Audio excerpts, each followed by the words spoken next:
So I'll start with the most fun question. What's the halal way of approaching a girl you like? Even though that's question number 12, I thought,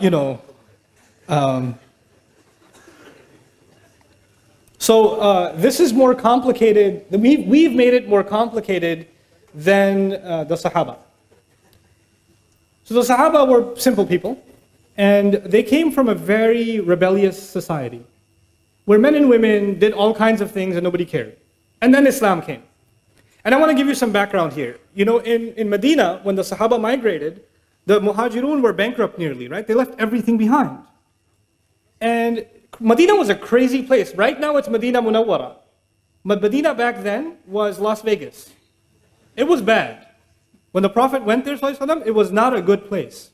Okay, you have to understand, it was a crazy, crazy society.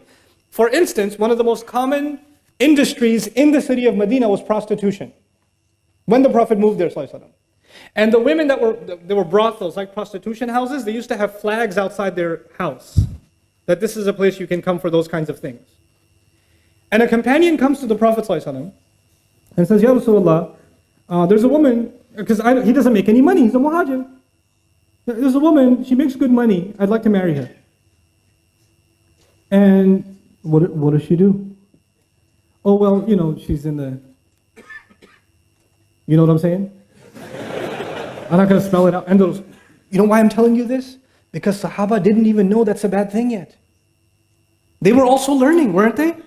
They didn't become angels overnight. They were being developed. And so he doesn't even think. And imagine you come to Rasulullah and ask this question. Can you imagine somebody coming to an imam today and saying, hey, I'm thinking about the next janazah would be of the sheikh. It would be... And then the ayat came, no, you cannot marry those kinds of women in Surah An-Nur. Revelation came to teach Sahaba and teach the believers, look, those are not the kinds of people you want to marry. They are their own, don't mix with them. Like Ibn Ashur says, rahmahullah, in his tafsir, that ayah is referring to professional prostitutes, that the zani will not marry a zani is referring to them, because the question was actually raised.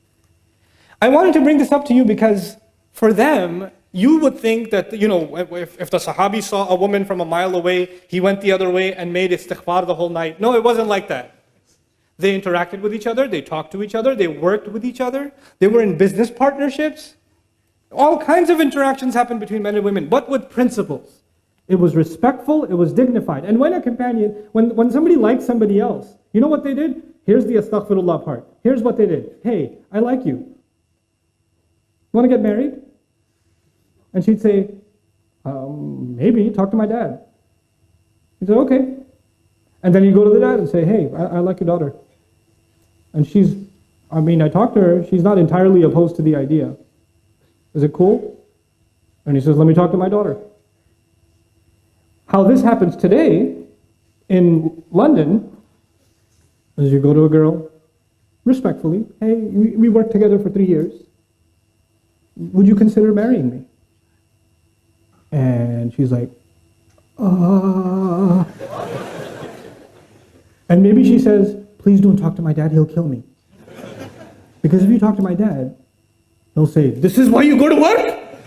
This is why we sent you to uni?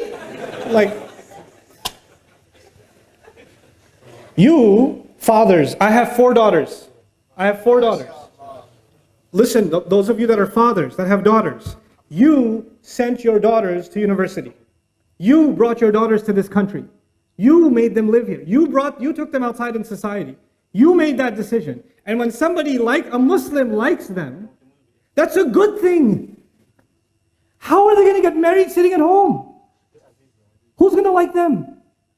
So when somebody approaches them in a respectful way, you should not say, oh my God, the day has come, astaghfirullah. Ye din bhi dekhne the, oh, tawbah, tawbah.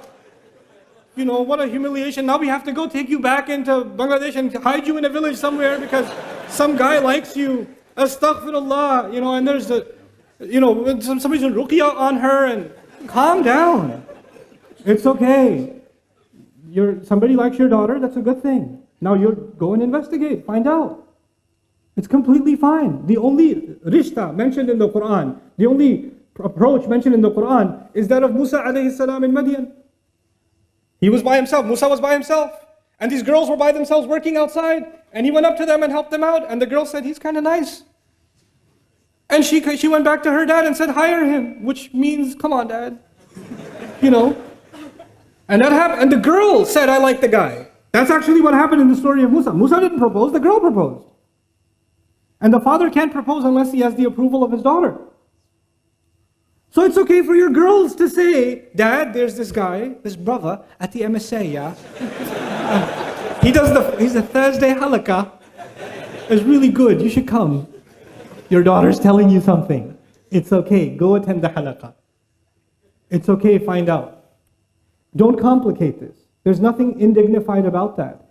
Don't go date a girl now. And don't take, Nouman gave a lecture, I'm going to take you out to dinner. No.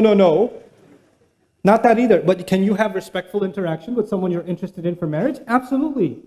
Absolutely. Nothing wrong with that. Can you take your time to understand each other's likes and dislikes? Yes, it's fine. Respectful courtship is okay. With parental guidance, in dignified fashion, there's nothing wrong with it. So what happens is we have two extremes. We have people that are more conservative than the Sahaba. And then we have people that are more liberal than liberals. Okay? And Islam is right in between. It's a natural way. It's a completely natural way.